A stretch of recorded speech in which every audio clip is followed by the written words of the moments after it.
विभाग अंतर्गत खामगाव शहरामध्ये शासनाचे सर्व विभाग, नगरपालिका, पंचायत समिती, भूमी अभिलेख, तहसील आणि संपूर्ण प्रशासनाच्या वतीने भारताच्या स्वातंत्र्य महोत्सवाच्या निमित्ताने तिरंगा रॅलीचे आयोजन करण्यात आलं होतं।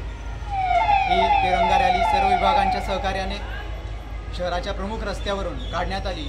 यामध्ये 200पेक्षा जास्त मोटरसायकल आणि त्याहीपेक्षा जास्त कर्मचाऱ्यांनी सहभाग घेतला आणि अत्यंत उत्साहात राष्ट्रभक्ती जागृत व्हावी म्हणून या तिरंगा रॅलीचे आयोजन केलं होतं।